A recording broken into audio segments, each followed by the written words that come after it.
Hello students, I am Hardik Sheta from Saraswat international academy Vapi. आज हम standard 9 subject science chapter number 12 sound को आगे बढ़ाएंगे। तो आज हमें पढ़ने हैं दो टॉपिक जो कि ये चैप्टर के लास्ट टॉपिक्स हैं। Uses of multiple reflections of sound and range of hearing.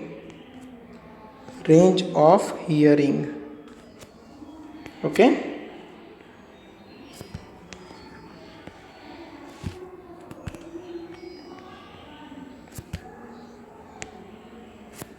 चलो तो स्टार्ट करते हैं uses of multiple reflections of sound. देखो, ये जब आप पढ़ते हो तब टेक्स्ट बुक आपको साथ में रखनी है, ठीक है? तो फटाफट टेक्स्ट बुक लेके बैठ जाओ।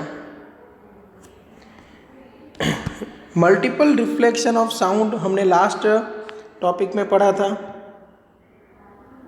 ठीक है? तो यहाँ पे उसी के 4 यूजेस है। फर्स्ट है मेगाफोन्स और लाउड हेलर्स, ठीक है? मेगाफोन्स और लाउड हेलर्स या तो horns,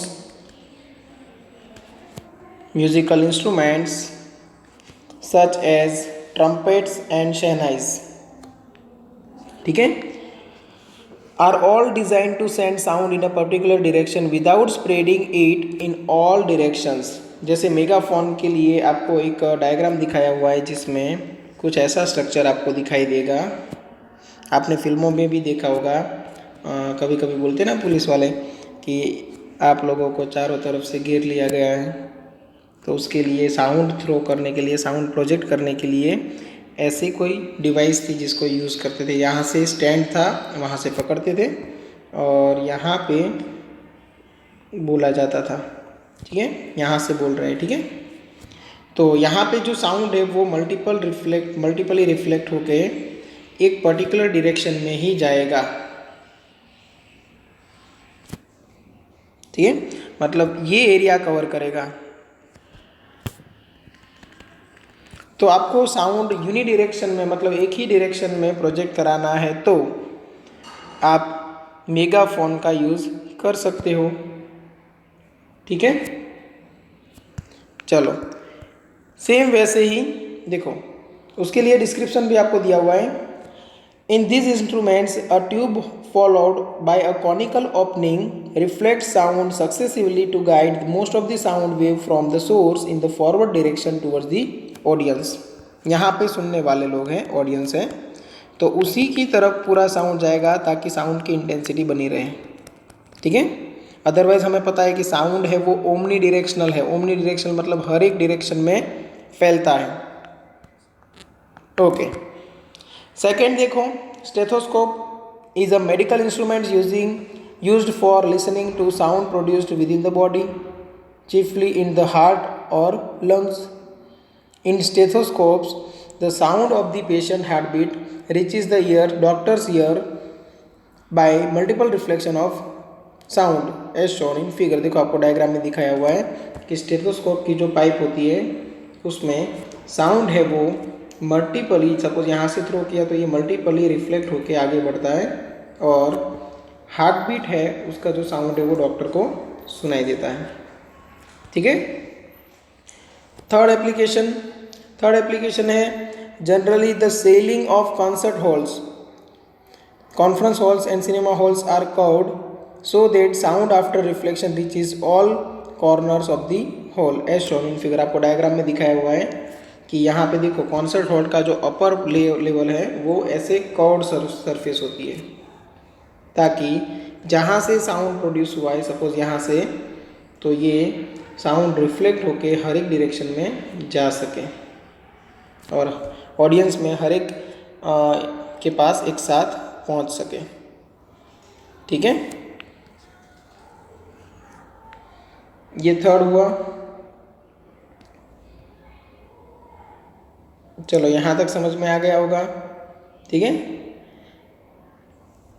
Sometimes a curved soundboard may be placed behind the stage of the sound after reflecting okay, so that the sound after reflecting from this soundboard spreads evenly across the width of the hole.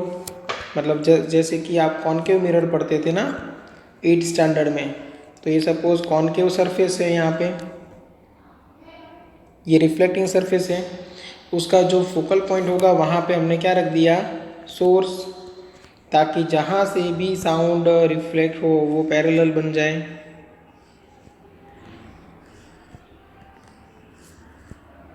और एक ही direction में sound आगे बढ़े।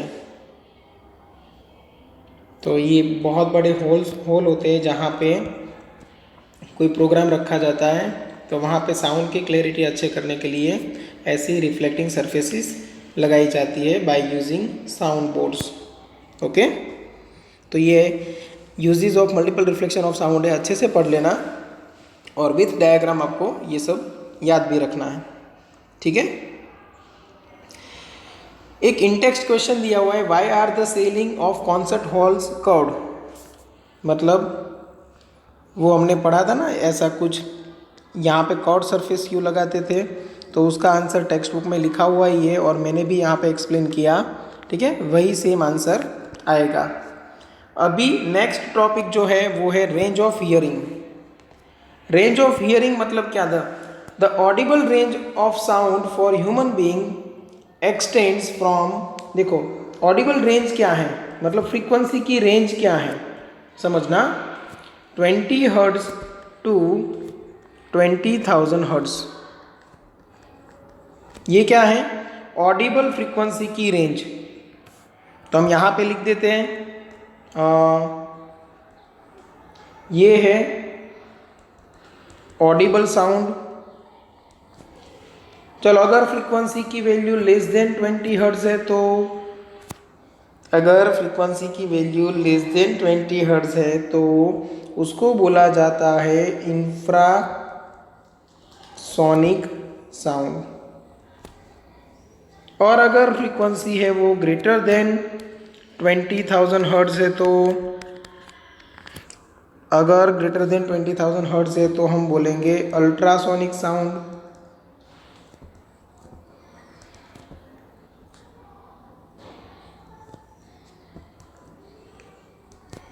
ठीक है, थोड़ा अलग रखने के लिए हम एक काम करते हैं, यहाँ पे थोड़ा सा कलर वर्क कर लेते हैं।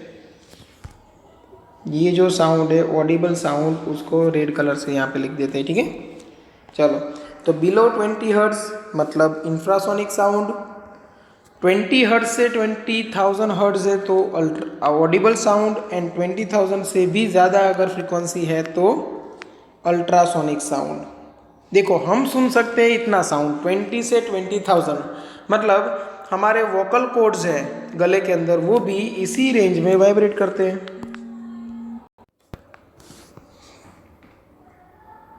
ओके, अब देखो यहाँ पे लिखा हुआ है children under the age 5 and some animals such as dogs can hear up to 25 kilo hertz, मतलब 25,000 हर्ट्ज तक वो सुन सकते हैं क्योंकि उनके कान वेरी सेंसिटिव होते हैं।